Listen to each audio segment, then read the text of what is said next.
All right, so since we've been car camping, we basically have been able to identify some of the things that have sort of been pretty essential for us on this journey. Uh, so we figured that we would just show you a couple of the things. It's mostly very compact stuff that you can get easily. So, okay, first things first, most essential thing is food, obviously. So, cook stove is absolutely essential. This one is really small. This is the MSR GKX, and by the way, I'm not, trying to promote any sort of brands or anything, but this one here works really well. This specific model uses any type of fuel, so it's really handy when you're out in various countries because you can essentially use any types of gas that is available. Diesel, we use just regular gasoline. Before I used to have a whisper light, which says that it only takes white gas, but I put benzene in there loads of times and it worked. It's kind of clogged up now, so I probably need to clean it. But this one here is nice because it can literally take any kind of fuel, so that's good. Next thing, if it rains out and this is all the space you have, it can be pretty miserable. So having a nice good tarp is really essential. This is a guides tarp from Mountain Equipment Co-op in Canada. It's a good one. The eyelets on the sides, they don't rip or anything like that, like some of the more traditional types of tarps. So it's really, really good, really sturdy. It resists strong winds and that kind of thing. So that was really useful for us. I guess we can jump into sort of safety stuff. First aid kit. I know it sounds really cliche and lame and everything, but it's really essential. And you could put you should put your medicine and all that kind of thing and stuff in there. This is really, it's really essential. If you're in the middle of nowhere, I mean, we were driving in Patagonia. If something happened, it was really important for us to have at least some basic type of first aid materials. So that was, it didn't really come in handy, thankfully, but it's something that is very useful. Something else that was surprisingly good for peace of mind is a fire extinguisher, just a small one.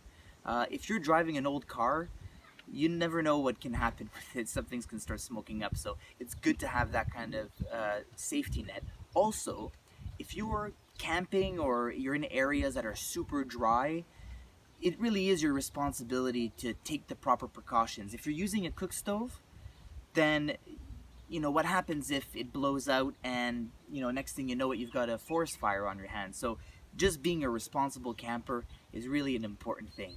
So the fire extinguisher, we never used it, but there's a lot of times where we were driving in really, really, really dry areas and we cooked, and we didn't really have to be worried about it because we had this with us in case something happened. So that was really essential.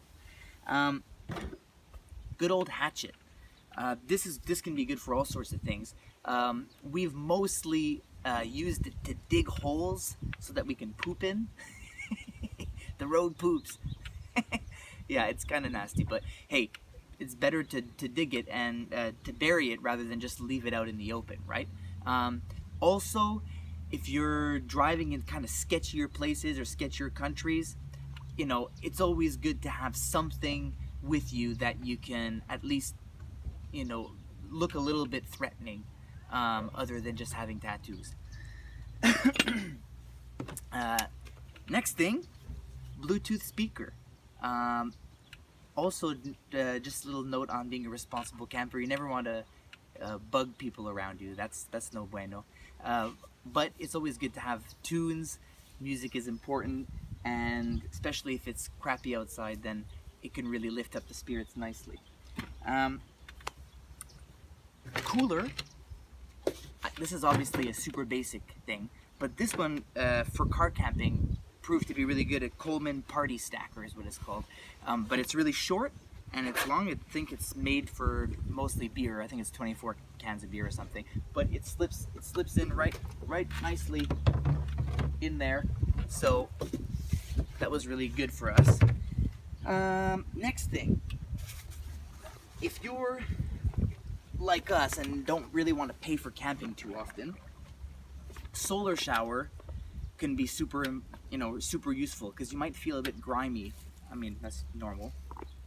Fill it up, let the sun warm up the bag, and then there's a shower head here. It's wrapped up right now because we don't want it to leak, but there you go, warm shower for you. Next thing,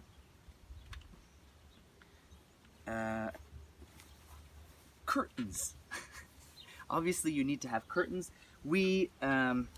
Miriam was really good about this, and she figured out a really nice way, just using Velcro actually. So she just sewed on the Velcro, cut them to measure, and you just basically Velcro them directly onto the window. See?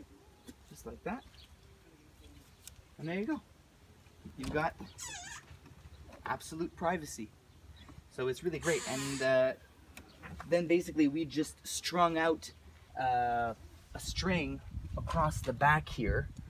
You can see we just strung out a string, and you can just basically take another curtain there and just put it over the seats, and you're good to go. And we had the same curtains on the windows here. Now these are little LED lights that we've strung out around the car, and that connects to this next thing here, which was also really key for us, which was a solar panel. So this one, there's so many different ones that you can get, but this one, BioLite makes it, same thing with the lights. And those lights have a USB connector that you just plug into the USB. So, I mean, there's USB, and there's this thing which I think is made to charge into the wall, but what's the point when you got the sun, right? So basically, there's a little stand. You can just orient it towards the sun, and this has been really good for us for charging our phones, charging, having the lights, charging the Bluetooth speaker, right? Power is kind of a problem sometimes, right? You don't want to be using your battery to just charge things if your car is not on, obviously. Another thing that was really good is a tablet. Obviously, you're not necessarily going to bring your laptop. Tablets are good for that. And of course, the nice thing is with Netflix is that you can download things in advance, which is cool, because when you've just been driving all day or whatever it is, it's nice to just be able to lie down and just watch something and just chill out and whatever, have a beer, etc. And the last thing is the blindfold. Now, if you're doing some urban camping, which we've done a few times now, sometimes even if you have the blinds, you still get lights coming from all over the place, moving around. So if you have a hard time sleeping, like Miriam does, then this is really key. For me, it's no problem. I can just sleep anywhere. Yeah. Anyways, I guess that's helpful for those of you who think about car camping, or have car camped, or want to start car camping, or whatever it is. Anyways, that's our essentials.